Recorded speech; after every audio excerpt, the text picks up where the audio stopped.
이런 세미나를 들으면서 개인적으로 너무 은혜를 받아서 꼭 한번 말씀을 드리고 싶습니다. 두 분 선교사님들 선교적인 관점에서 세미나를 해주셨는데 그 말씀에 생명력이 있었어요. 그래서 제가 그 생명력의 비결이 뭘까 생각을 해봤는데 이 어떤 머리에서 나오는 게 아니라 삶에서 나오는 것이기 때문에 그 말씀에 생명력이 있고 또 듣는 사람들의 마음을 두드리는 마음에 하나님이 역사하시는 그러한 능력이 있는 것 같습니다. 오후 시간에 제가 화평케 하는 리더십 또는 화평케 하는 자라는 주제를 가지고 세미나를 하는데요. 저는 상담하는 사람이기 때문에 좀 더 실제적인 일상생활 속에서 우리의 이슈들에 대해서 같이 나누면 좋겠습니다. 성경 말씀 한 구절 같이 읽도록 하겠습니다. 마태복음 5장 9절 말씀인데요. 여러분이 아마 잘 아시는 성경 말씀입니다. 우리 한번 성경책 있으시면 찾으셔서 한 구절이니까 같이 읽고 세미나를 하도록 하겠습니다. 마태복음 5장 9절 말씀 같이 읽겠습니다. 시작. 화평케 하는 자는 복이 있나니 저희가 하나님의 아들이라 일컬음을 받을 것이며. 아멘. 먼저 여러분에게 질문을 드리고 싶습니다. 여러분은 화평하게 하는 사람입니까? 아니면 화평을 허무는 사람입니까? 내가 있어서 공동체가 화목하게 되고 화기애애해지는 사람입니까? 아니면 나로 말미암아 갈등이 더 생기고 서로 간에 불화가 일어나는 사람입니까? 우리 신자로서 또는 지도자로서 추구해야 될 여러 가지 덕목이 있습니다. 그 중에 또 저는 개인적으로 가장 중요한 덕목 중에 하나가 화평케 하는 사람이 되어야 된다. 성경 말씀에서도 우리에게 분명히 말씀하고 있습니다. 오늘 말씀에서도 화평케 하는 자가 복을 받고 하나님의 자녀라 일컬음을 받는다고 말씀을 합니다. 다른 말로 바꾸어서 말하면 화평을 깨는 자는 하나님의 자녀라 일컬음을 받지 못한다는 거죠. 굉장히 무서운 말씀입니다. 여러분, 하나님의 축복을 받고 싶으십니까? 오늘 말씀처럼 화평하는 자가 되시길 바랍니다. 하나님과 사람들의 인정을 받고 싶으십니까? 화평하게 하는 자가 되시기를 바랍니다. 우리는 누구나 인정받고 싶은 마음이 있습니다. 그래서 인정을 받으면 신이 나고 인정을 받지 못하면 우울해지고 마음에 상처가 됩니다. 어릴 때는 부모님의 인정을 받는 것이 중요합니다. 저도 삼형제가 같이 자랐는데 그 삼형제 중에 둘째예요. 자라면서 부모님의 인정을 못 받는 것 같아서 마음이 불편할 때가 있었어요. 제가 형이랑 싸우면 형한테 대든다고 저를 야단치고 동생이랑 싸우면 조그만 동생 때린다고 저를 야단쳤어요. 마음 한구석에는 소외감이 있었습니다. 이처럼 사람은 누구나 인정받는 것을 좋아해요. 신앙생활 하면서도 하나님 앞에 인정받는 사람이 되기를 원합니다. 그러나 하나님이 인정하는 사람 가운데 그 특징 중 하나가 화평케 하는 사람이다. 성경은 말씀을 하고 있습니다. 화평은 믿는 사람들에게 선택이 아니라 필수입니다. 화평은 이뤄도 되고 안 되면 어쩔 수 없는 것이 아닙니다. 필연적으로 기독교인들은 화평을 이루어야 하는 사명이 있어요. 근데 제가 여기서 한 가지 말씀드리고 싶은 것은 제가 여기서 말씀하는 이 화평이라는 것은 과정적 화평이에요. 결과적 화평은 아닙니다. 화평은 여러 사람이 함께 만들어가는 것이고 또는 당사자 두 사람이 서로 만들어가는 과정이기 때문에 내가 아무리 화평하는 자가 되고 노력을 해도 결과적으로 화평이라는 결과를 이루지 못할 수도 있어요. 그러나 성경에서 우리에게 말씀하시는 것은 하나님이 나를 화평하는 자로 불러주셨기 때문에 그 과정에서 성경에서 말씀하는 화평하는 자가 되기 위해서 내 모든 것을 다 던지고 노력을 해야 된다.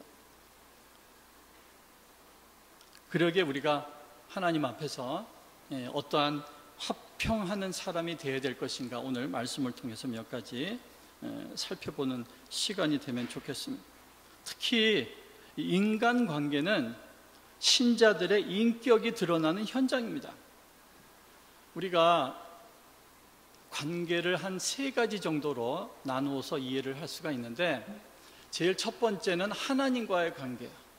우리가 이 세상에 살아가면서 1차적인 하나님과의 관계가 제일 중요하고, 그리고 하나님과의 관계가 건강한 사람은 자기와의 관계가 건강해요.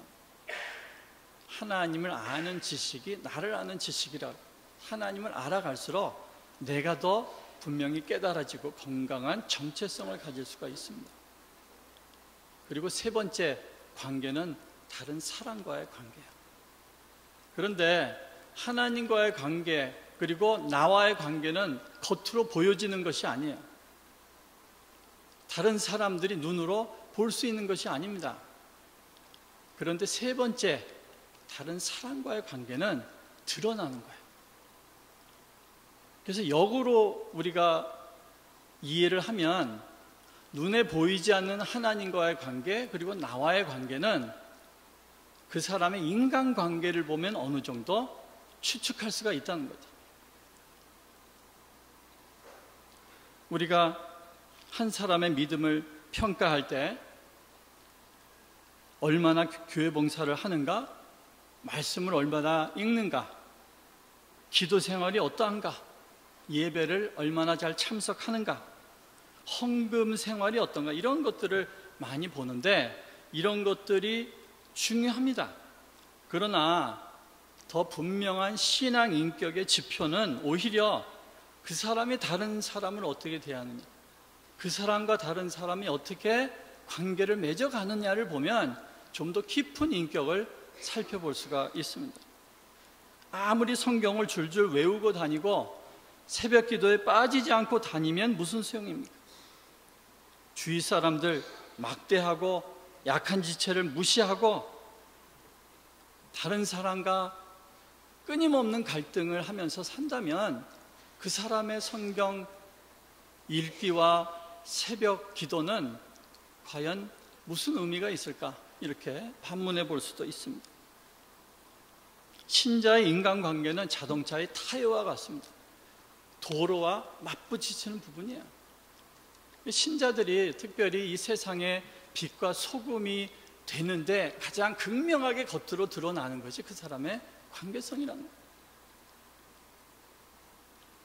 세상 사람들은 성경 읽지 않습니다. 그 대신에 세상 사람들은 신자의 삶을 읽습니다. 그 사람이 평소에 어떤 태도를 가지고 살아가는지를 봅니다. 평소에 그 사람들이 사람들을 어떻게 대하는지를 보는 거예요. 그러기에 내 인간관계는 세상 사람들에게 하나님을 보여주는 중요한 통로가 됩니다. 교회가 세상 사람들의 손가락질을 당하고 욕을 먹는 이유가 무엇입니까? 교회가 낮아지지 못하고 서로 갈등하기 때문입니다. 요즘 한국에서는 가난한 성도들이 늘어난다. 하나님은 믿는다고 하지만 교회는 가기 싫은 거야. 가나안을 거꾸로 하면 뭐죠? 안 나가. 하나님은 믿지만 교회는 안 나가는 거야. 교회만 가면 서로 얼굴 붉히고 서로 상처 주고 서로 불협한 모습을 보여주니까 합렬을 느끼고 나는 그냥 혼자서 집에서 신앙생활한다, 이런 분들이 많이 생겨나고 있다고 합니다. 물론 잘못된 신앙입니다. 그러나 이런 사람들이 늘어나는 이유에는 교회의 책임도 있다. 신자들의 책임이 있고 교회 지도자들의 책임이 있다는 사실을 기억을 해야 합니다. 종교개혁 500주년을 우리가 지났습니다. 루터가 500년 전 타락한 교권주의에 도전해서 개신교가 시작이 되었습니다. 그러나 500년이 지난 오늘날 개신교도 복음과 성경에서 멀어지고 교회의 권력과 명예에만 관심을 두고는 그러한 교회로 전락하는 모습을 보여주고 있습니다. 그래서 요즘 또 한 번의 종교개혁이 필요하다는 말들을 많이 합니다. 예수님의 십자가와 복음보다 교회의 타락한 권력에 관심 있는 사람들이 많아질수록 교회의 갈등과 분열은 커집니다.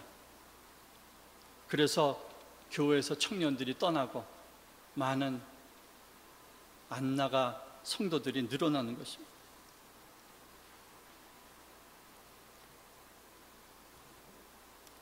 이 갈등 자체가 문제가 있는 것은 아닙니다. 갈등은 어디든 있어요. 여러분 성경의 창세기에서부터 요한계시록까지 읽어보시면 갈등이 없었던 적이 없어요. 인간이 하나님 앞에 범죄한 이후로 아담과 하와의 갈등에서부터 시작해서 인간 역사는 갈등의 역사예요. 갈등이 문제가 아니라 갈등을 내가 어떻게 대처하는가가 문제입니다.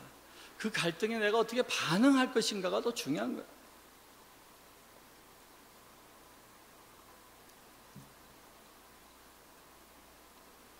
여러분 성경에 기록된 인물들 갈등 없이 이 땅에서 살았던 사람들 거의 없어요. 아브라함 많은 갈등을 했습니다. 모세, 야곱, 이삭도 그들의 삶을 살펴보세요. 끊임없는 갈등의 연속이었습니다. 심지어는 예수님도 이 땅에 살면서 많은 갈등을 경험을 하셨습니다. 어떤 경우는 갈등을 유발시켰던 그러한 사건들도 성경에서 볼 수가 있습니다. 그러기에 인간은 누구나 갈등하면서 살아갑니다. 여러분 중에 혹시 나는 갈등이 너무 힘들다, 피곤하다, 갈등 없는 곳에서 살고 싶다 하시는 분 계십니까? 제가 좋은 방법을 가르쳐 드릴게요. 빨리 천국 가시면 돼요. 천국 가시면 갈등이 없어요. 그러나 이 땅에 우리가 두 발을 딛고 사는 한 어디서나 갈등은 있어요. 가정에도 갈등이 있고 교회도 갈등이 있고 직장에도 갈등이 있습니다. 아무리 노력해도 갈등 자체를 없앨 수는 없어요. 예수님 재림하시는 그날까지 갈등은 있을 것인데 문제는 우리가 그 갈등 속에서 어떻게 화평케 하는 자가 될 것인가, 어떻게 화평케 하는 리더가 될 것인가, 그것이 문제예요. 그래서 갈등을 회피하는 것은 적절한 자세가 아닙니다. 이 영어 성경에 화평케 하는 자를 피스메이커라고 그러죠. 화평을 깨는 자는 피스 브레이커라고 이야기를 합니다. 그래서 중요한 것은 내가 가정이나 교회나 직장이나 속한 공동체에서 피스메이커로 살 것인가 아니면 피스 브레이커로 살 것인가 하는 것.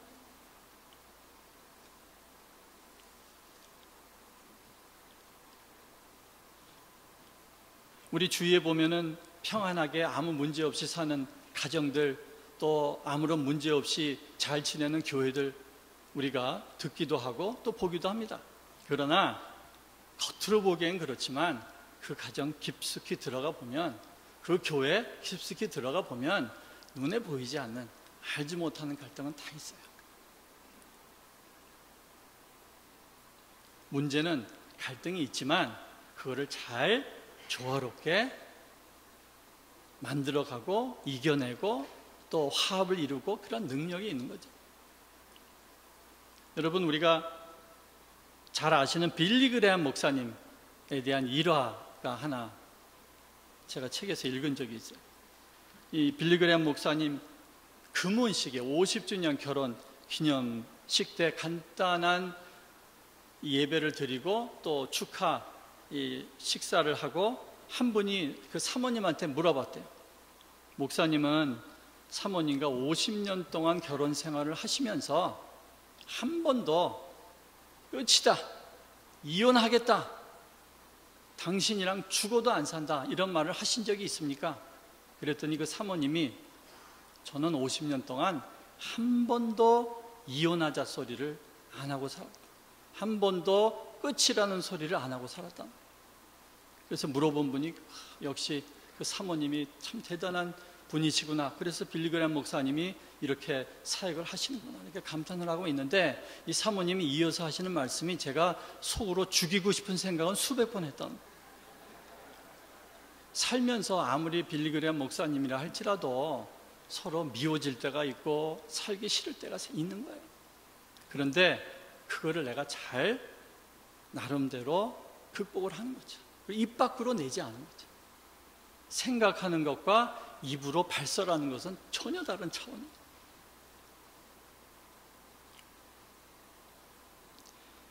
교회에서도 마찬가지야. 교회에서 내가 피스 메이커냐 피스 브레이커냐, 어느 교회나 갈등이 있죠. 가정에는 서너 명의 죄인이 있는데 교회는 수십 명, 수백 명, 수천 명의 죄인들이 함께 모여 사는 거예요. 도망가지도 못하고. 그런 사람들이 서로 어울려서 일을 하고 뭔가 만들어가고 같이 교류를 하는데 갈등이 없다는 것은 이상한 거예요. 갈등이 있죠. 특별히 우리는 다 부족하고 미성숙한 죄인들이라는 사실을 항상 기억을 해야 됩니다. 문제는 그 갈등이 있는데 그것을 어떻게 내가 해소하고 화평하도록 힘쓸 것인가, 아니면 성질내고 막말하고 패거리 만들고 그래서 문제를 더 악화시키고 그 갈등을 증폭시킬 것인가 하는 것. 여러분 이 인터넷이나 뉴스를 통해서 자주 들으시는 분도 또는 보시는 분도 있겠지만, 미주 이민교회도 마찬가지고 한국교회도 대형교회 큰 갈등이 일어나고 서로 이 사람들 동원해가지고 몸싸움도 하고 문도 깨부시고 이런 이야기들을 많이 우리가 듣습니다. 그런 사건들이 신문을 통해서 방송을 통해서 사람들에게 보여지고 들려지고 그것이 서로 대화 주제가 되면 그것만큼 하나님의 영광을 가리고 그 사람들이 예수님에 대해서, 복음에 대해서 환멸을 느끼는 그런 엄청난 범죄를 하는, 갈등하는 교회들, 갈등하는 성도들이 하고 있는 거예요. 교회는 화평이 제일 중요합니다. 무언가 일을 빨리 하는 것도 중요하지만 일이 늦어진다 할지라도 서로 화평하면서 늦게 일을 하는 것이 빨리 일을 하면서 화평을 깨는 것보다 10배, 100배 더 낫습니다.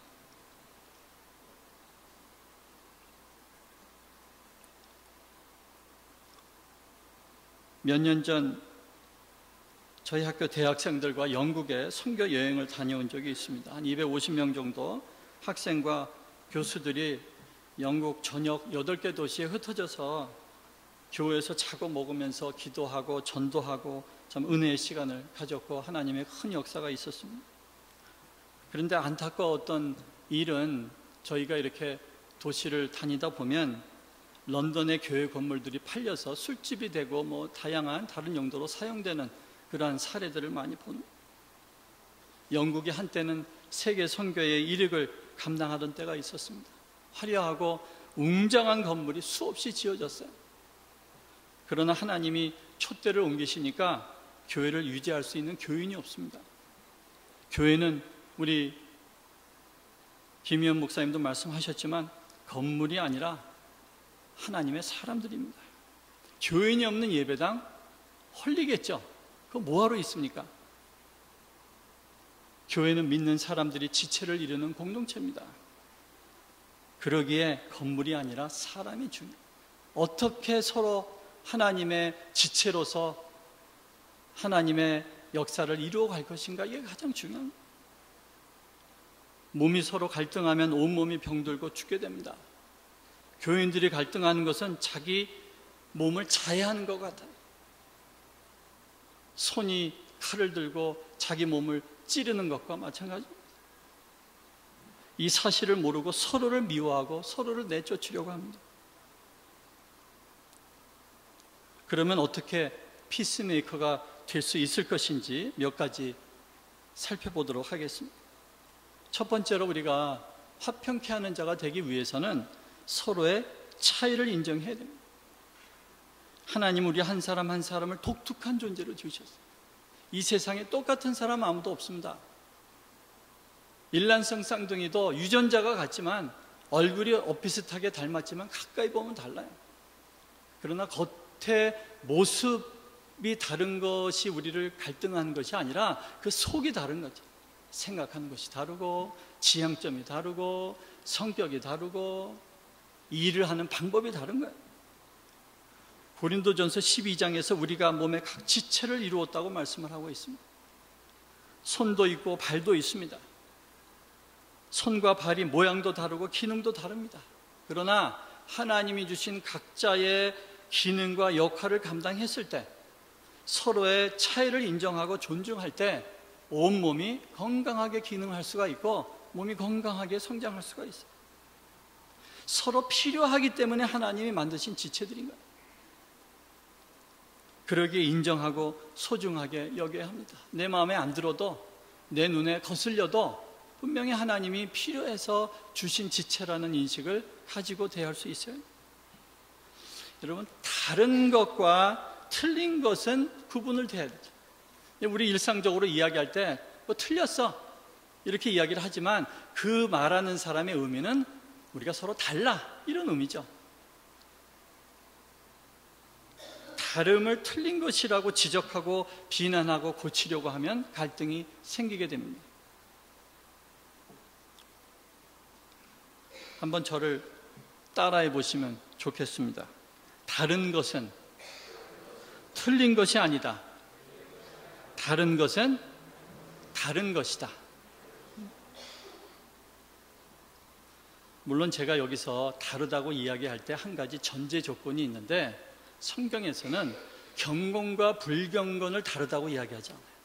그건 분명하게 선을 그어야 되죠. 선과 악은 다르다고 우리가 넘어갈 수가 없습니다.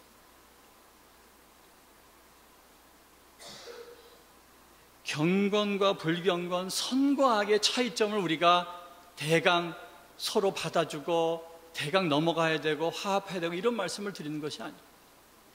우리가 갈등하는 문제들 가운데 선과 악이나 경건과 불경건의 차이가 아니라 다른 다름에 의해서 나타나는 하나님이 우리를 다르게 지어주시기 때문에 하나님이 우리에게 각자 다른 경험을 하도록 했기 때문에 나타나는 차이로 인해서 나타나는 갈등이 많다는 거죠.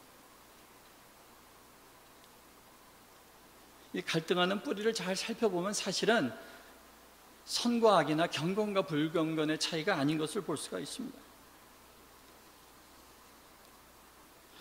우리가 서로 다르다는 것을 몸으로 느끼기 위해서 제가 한번 여러분과 잠깐 실험을 해보도록 하겠습니다. 한번 손깍지를 해보세요.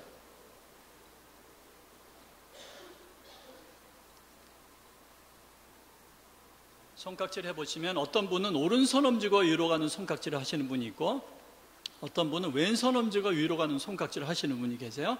오른손 엄지가 위로 가는 손깍지 한번 손 들어보세요. 오른손 엄지가 위로 간다. 왼손 엄지가 위로 가는 손깍지 한번 손 들어보세요. 뭐 비슷비슷한데 통계적으로 보면 오른손 엄지가 위로 가는 손깍지를 하시는 분의 성격이 좀 더 공격적이고 그리고 이 인간관계에 갈등을 더 야기하는 성격이다 라고는 전혀 말할 수가 없어요. 그러니까 여러분의 손깍지와 그 사람의 성격과는 전혀 상관관계가 없습니다. 그런데 여러분이 한번 손깍지를 바꿔서 해보세요. 어떤 느낌이 납니까? 잘못 손깍지를 하는 것 같죠? 불편하시죠? 그렇게 하면 안 될 것 같죠? 그러니까 우리가 다르다는 것은 이런 개념으로 이해를 하셔도 돼요. 사람은 자기에게 익숙한 것이 옳다고 생각해요. 익숙하지 않은 것은 잘못된 것처럼 느껴지고 그것을 쉽게 판단하는 경우가 많습니다. 예를 들어서 오른손 엄지가 위로 가는 손깍지 하시는 분이 왼손 엄지가 위로 가는 손깍지 하시는 분을 향해서 당신 틀렸어. 손가락질도 제대로 못하나 고쳐야지 이런 식으로 그 사람을 판단하고 지적한다면 두 사람 사이에는 갈등이 일어날 수밖에 없는 거예요. 그건 하나님이 우리에게 주신 자연스러운 차이점이에요. 어떤 사람은 내성적인 사람도 있고요, 어떤 사람은 외향적인 사람도 있어요. 내향적인 사람은 혼자 있어서 에너지를 축적을 해요. 그리고 다른 사람을 만나서 그 에너지를 쓰는 거예요. 다른 사람 만나서 어울리다 보면 에너지가 고갈이 돼. 그러면 다시 어떻게 해야 돼요? 혼자 있어야 돼. 그래서 에너지를 좀 축적해서 또 다른 사람을 만나는 거예요. 근데 외향적인 사람은 다른 사람을 만나서 어울리면서 에너지를 축적하는 거예요. 혼자 있으면 에너지 레벨이 또 떨어지는 거예요. 그럼 또 찾아가서 사람들 만나서 어울리는 거예요. 그런 차이를 우리가 서로 인정을 해야겠죠. 급한 사람, 느린 사람이 있어요. 신앙의 색깔도 제각각입니다. 어떤 분들은 통성 기도를 해야 기도하는 것 같은 그런 분이 있어요. 어떤 분은 조용히 묵상 기도하고 침묵 기도하고 속으로 기도해야 하나님과 깊은 내면의 만남을 갖는 사람들도 있어요. 그건 그 사람의 신앙의 색깔이에요. 그게 옳고 그름의 차이가 아니거든요. 그런 걸 가지고 신앙적으로도 판단하는 경우들도 가끔 있습니다. 교회 안에서 우리 유일한 공통점은 예수님 한 분이에요. 우리가 다 같이 예수님을 구주로 고백한다는 사실, 그 공통분모로 우리가 모인 거고, 다른 것들은 다 차이를 가지고 우리가 함께 교회 생활을 한다는 사실을 기억을 해야 됩니다. 그러기에 서로의 다름을 인정하지 않으면 교회의 화평은 깨지는 거예요. 서로의 의견을 존중해야 됩니다. 상대방이 일 처리하는 방식을 존중해야 돼요. 내 속에 우라가 일어나고 일하는 방식이 다른 것에 대해서 자꾸 지적하고 싶은 생각이 굴뚝처럼 해도 인정을 해야 돼요. 기다려줘야 돼요. 바리새인과 예수님의 차이가 뭔지 아세요? 바리새인들은 율법이라는 틀 속에 갇혀서 경직된 사고를 가지고 있는, 자기도 율법을 온전히 지키지 못하면서 율법의 조항을 가지고 모든 사람들을 판단하고 정죄하는 거예요. 자기만 옳다고 교만했습니다. 열심은 있었지만 그 열심이 많은 사람들에게 상처를 주는 잘못된 열심이에요. 그러나 예수님은 하나님이시면서 완전한 인간으로 이 땅에 거하시면서 공생애를 통해서 우리에게 인간의 모델을 보여주십니다. 복음의 삶을 보여주시는 거예요. 이 교회에도 바리새인을 닮아가는 교인이 있고 예수님을 닮아가는 교인이 있어요. 한국 교회는 전반적으로 율법적인 분위기가 강합니다. 유교 문화와 율법적인 문화가 조금 더 공통분모가 많아요. 그래서 은혜의 복음보다는 율법적인 복음이 교회 안에 좀 더 주도적으로 역사할 때가 있어요. 신앙생활을 오래 하고 많이 할수록 그것이 오히려 많은 다른 성도들에게 상처를 주고 다른 성도들을 비판하는, 그래서 교회에 불화를 일으키는 그런 성도들이 많습니다. 그러나 예수님을 닮아가는 성도는 날이 갈수록, 시간이 흐를수록 다른 사람을 긍휼히 여기고 불쌍히 보는 거죠. 마음의 문이 넓어지고 판단하고 비판하기보다는 이해하고 수용해 줍니다. 기다려 주는 거예요.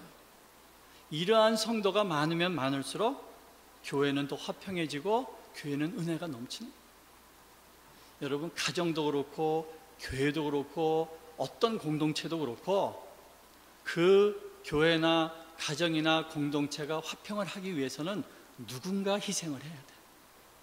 눈에 보이지 않지만 가정이 화평하면 그 가정에 누군가 희생하는 사람이 있다는 거예요. 교회 안에도 교회가 화평하면 내가 당장 눈에 볼 수는 없지만 누군가가 지금 희생하고 있는 거예요. 그 화평을 이루기 위해서 뒤에서 희생하는 사람이 많을수록 그 교회나 그 가정이나 공동체는 더 아름다워집니다. 그 사람이 예수님을 닮아가는 아름다운 신앙의 사람입니다. 여러분, 복음의 핵심이 뭔지 아세요? 복음의 핵심은 수용성이에요. 불구하고의 용납이에요. 우리가 하나님 앞에 용납받을 수 없는 죄인이야. 그러나 불구하고 예수 그리스도의 보혈의 피로 인해서 우리가 하나님에게 용납받은 죄인이 된 것, 이것이 복음입니다. 이것이 굿뉴스예요. 그래서 복음을 받은 사람은 복음적인 삶을 살아가는, 불구하고의 용납이에요. 눈에 거슬리지만, 마음에 들지 않지만, 나와 다르지만 복음 안에서 수용해주고 참아주고 기다려주는 거예요. 여러분, 나이가 들수록 일어나는 현상이 뭔지 아세요? 몸이 굳어지는 거예요.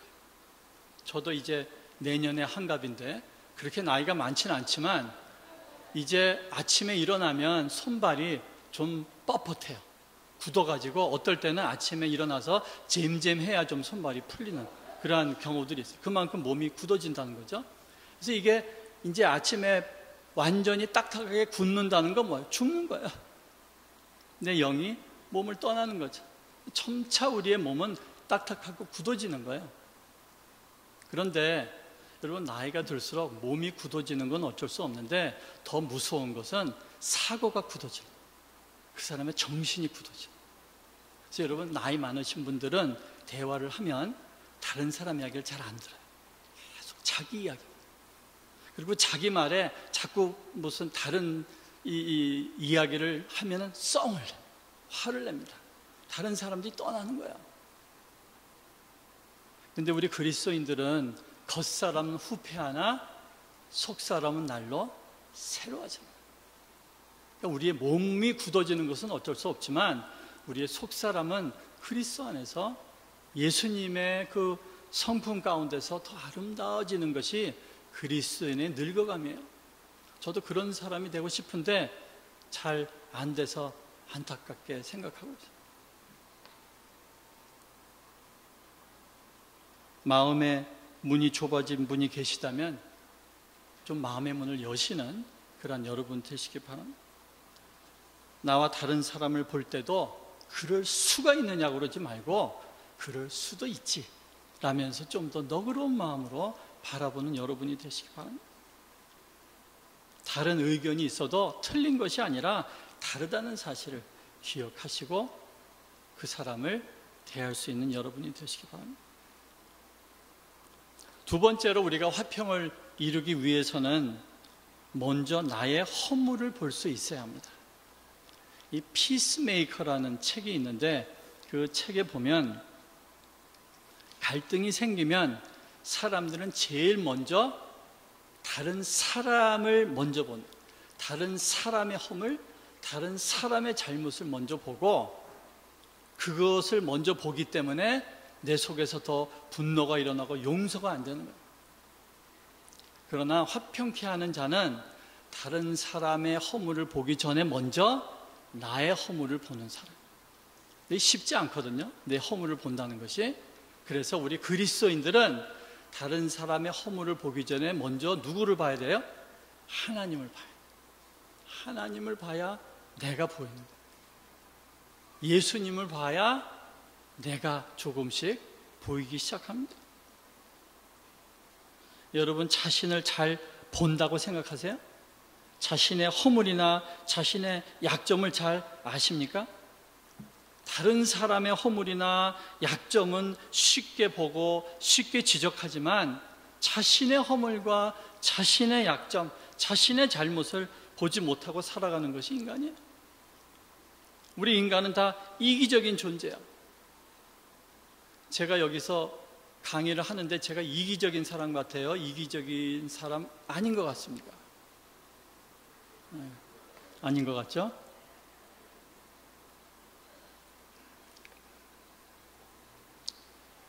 제 아내한테 물어보세요.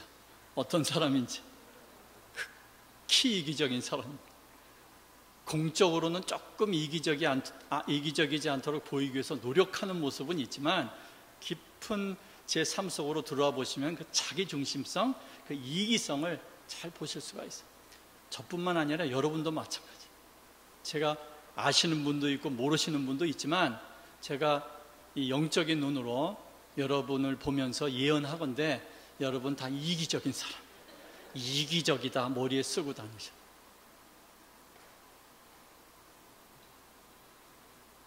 우리는 모두 이기적인 죄인이에요. 그거를 죽을 때까지 벗을 수는 없습니다. 노력은 할 수가 있겠죠. 이기적인 사람의 특징이 뭡니까? 자기 관점에서만 보는 거예요. 내 관점에서만. 나를 합리화하는 거야. 내 좋은 면만 보여주려고 합니다. 요즘 정치인들이 쓰는 말 중에 내로남불이라고 있죠. 네? 내로남불. 내가 하는 로맨스, 다른 사람은 불륜. 항상 사람들이 이런 관점에서 살아가요. 얼마나 자기 합리화가 빠른지 알 수가 없습니다. 얼마나 자기를 정당화시키는지 알 수가 없어요. 이 세상에 100% 이기심 버리고 살아가는 사람은 아무도 없습니다. 어느 정도는 이기심을 다 가지고 살아가요.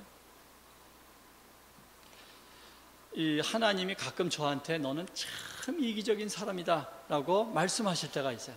제가 하나님 음성을 잘 못 듣는 편인데 가끔 내 마음 가운데 그렇게 확 와닿을 때가 있어요. 언제냐면 제가 예전에 이제 한국에서 운전을 하는데, 제가 운전을 하면 교통법규를 잘 지키는 사람이에요. 신호등도 지키고 가능하면 차선도 지키고, 제 이름이 준수예요.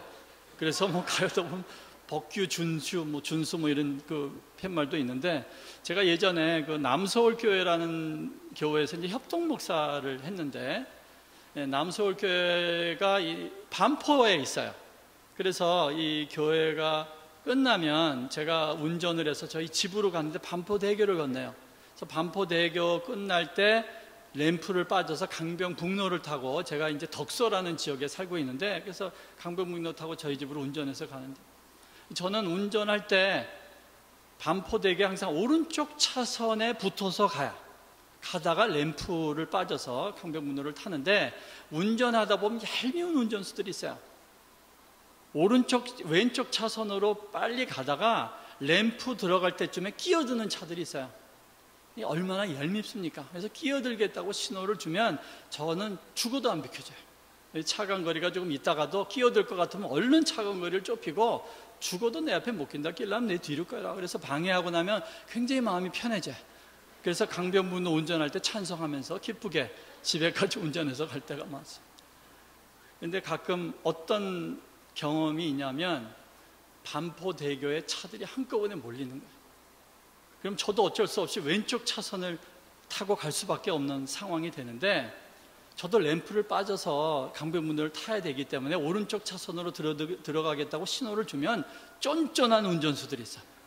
내 차 하나 끼는 게 큰일 나는 것도 아닌데 그거 안 비켜주고 차간거리를 좁히는 아주 쫀쫀한 운전수들이 있어요.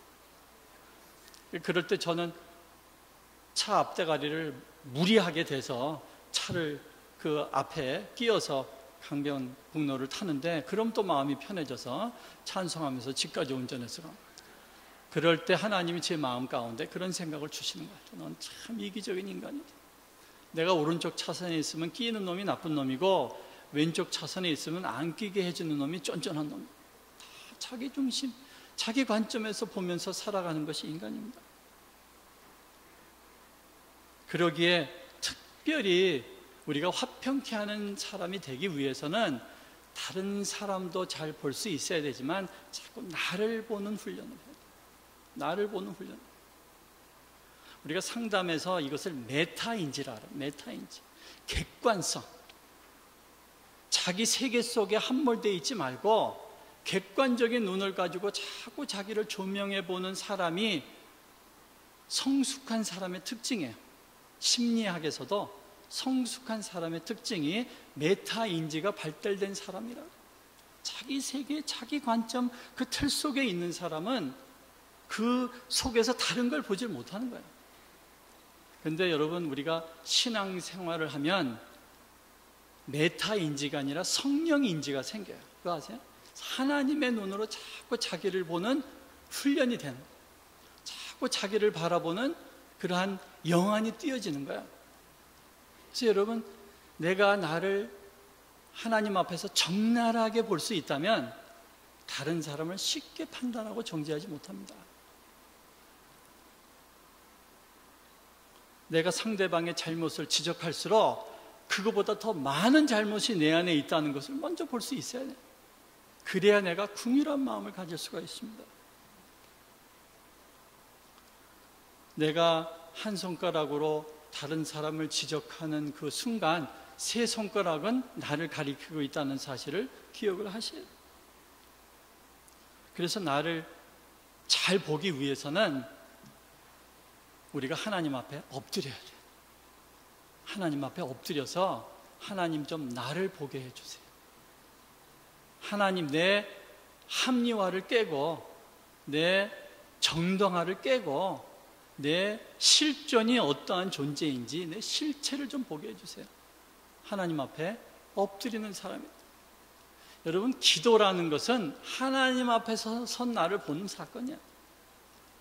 주시옵소서 간구하는 게 꼭 기도만은 아닙니다. 기도는 하나님 앞에서 나를 보는 훈련이에요. 예배도, 공동체 예배는 공동체가 하나님 앞에 자기를 보는 훈련이에요. 하나님의 임재를 우리가 의식하고 그 하나님 앞에 서서 우리의 공동체를 보는 것이 예배입니다. 하나님을 보아야 내가 보이는 거예요. 이를 위해서 우리가 영적으로 경건 훈련을 끊임없이 할 필요가 있어요. 우리 신앙생활 중에 특별히 청교도들이 가장 중요하게 여겼던 신앙생활의 원칙 중에 하나가 뭔지 아세요? 여러분 잘 아시죠? 코람데오잖아요. 코람데오. 하나님 앞에서 살기예요. 일상에서 하나님을 인식하고 인정하는 훈련을 하면 할수록 그것이 먼저 나를 통찰하는 영적인 눈이 되어서 하나님이 나를 보게 하시고 그 나를 본 사람이 다른 사람을 대할 때 좀 더 예수님의 마음으로 대할 수가 있는 거죠.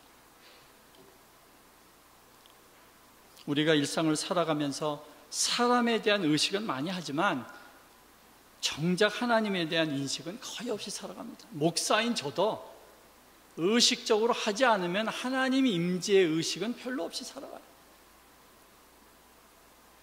사람들의 시선만 의식하면서 살기에 급급한 것이 우리들입니다.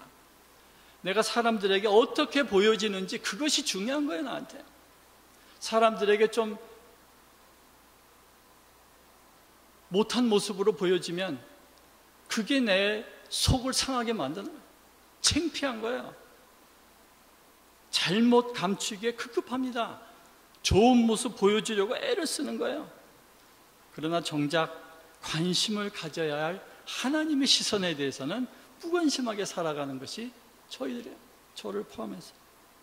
그래서 하나님 앞에서 살려고 노력할 때 거룩해지는 것이고 일관성이 생기는 것이고 신뢰할 만한 사람이 되는 것입니다.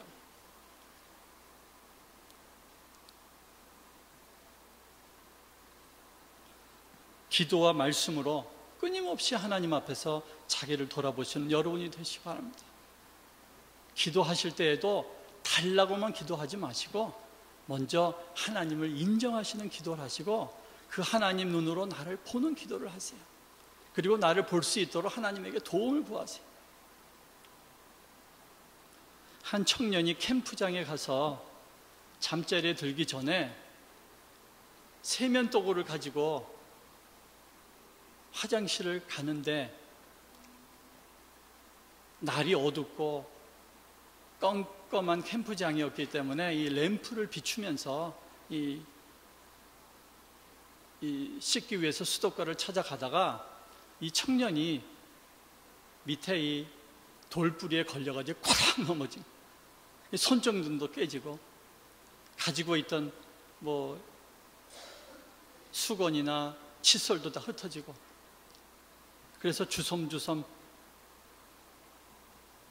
물건들을 집어들고 무언가 어떻게 된 건지 상황 파악을 하기 위해서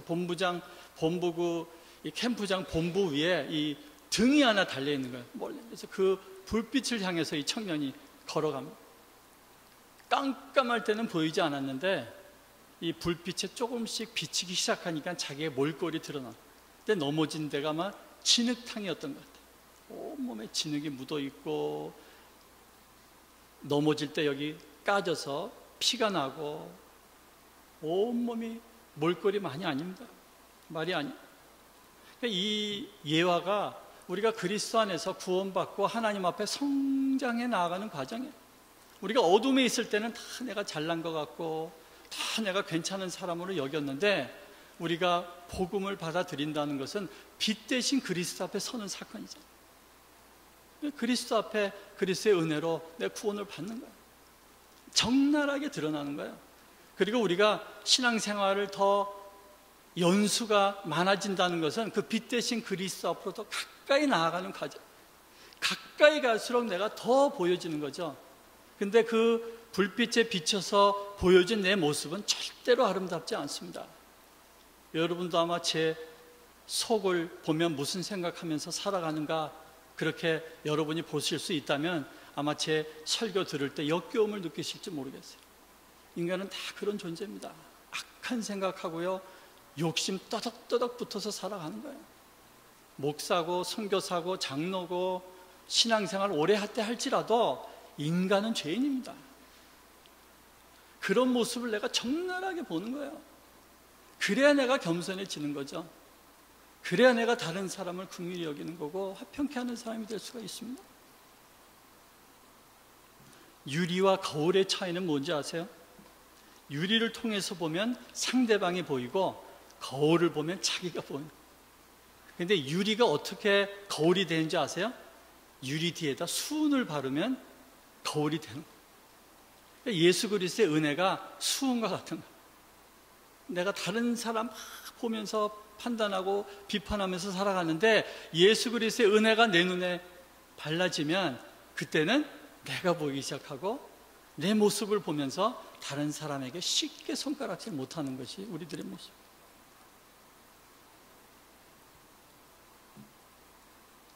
나만 저 사람 때문에 힘든 줄 알았는데 저 사람도 나 때문에 참 힘들었구나, 이걸 보기 시작하는 것이 하나님의 은혜예요.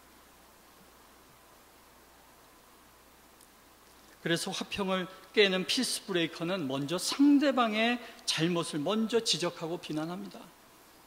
그러나 화평케 하는 사람 피스메이커는 먼저 하나님을 보고 그리고 나의 허물을 보는 거예요. 그리고 마지막으로 다른 사람의 허물을 보려고 노력하는 사람이 피스메이커. 마지막으로 화평케 하는 자가 되기 위해서는 욕심의 우상을 뽑아야 합니다. 야고보서 4장 1절에서 3절 말씀인데 제가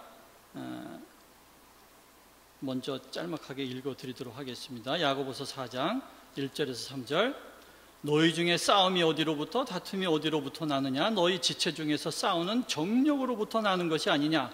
너희는 욕심을 내어도 얻지 못하여 살인하며 시기하여도 능히 취하지 못함으로 서로 다투고 싸우는도다. 너희가 얻지 못하면 구하지 아니하기 때문이요, 구하여도 받지 못하면 정욕으로 쓰려고 잘못 구하기 때문입니다. 인간은 다 욕심을 가지고 일평생 욕심 채우려고 버둥대다 죽는 것이 인간입니다. 초등학교 선생님이 학생들을 오랜만에 바닷가로 데려 나와서 거기서 풀어놨어요. 마음대로 노는 아이들 가운데 땅 따먹기라는, 저 어릴 때도 땅 따먹기 좀 했었는데, 그래서 이 금을 그어가지고 열심히 땅 따먹기를 해서 서로 싸우고 네 땅 내 땅 뭐 난리를 칩니다. 그러다가 저녁이 되어서 어둑어둑하면 선생님이 자 집으로 가자. 그러면 아이들은 땅 따먹기 하던 거 다 내려놓고 손 털고 선생님 따라서 따라가는 거예요. 땅 따먹기 사실은 선생님이 다 데려가면 아무것도 의미가 없는 거야.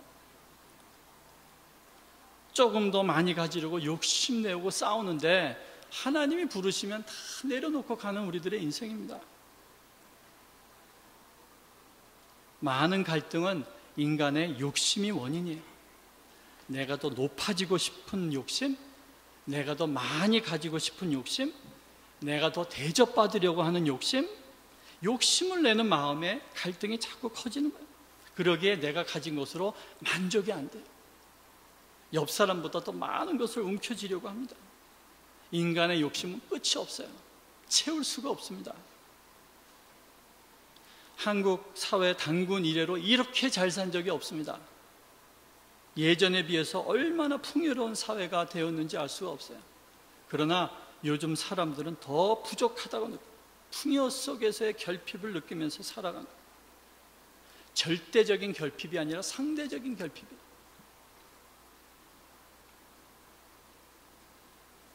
우리의 욕심은 끊임없이 다른 욕심을 불러내게 되고, 그 욕심은 결국은 나를 다치게 하고 다른 사람에게 상처를 주게 됩니다.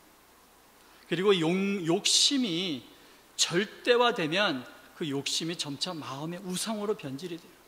그 욕심이 하나님의 자리를 차지하는 거예요.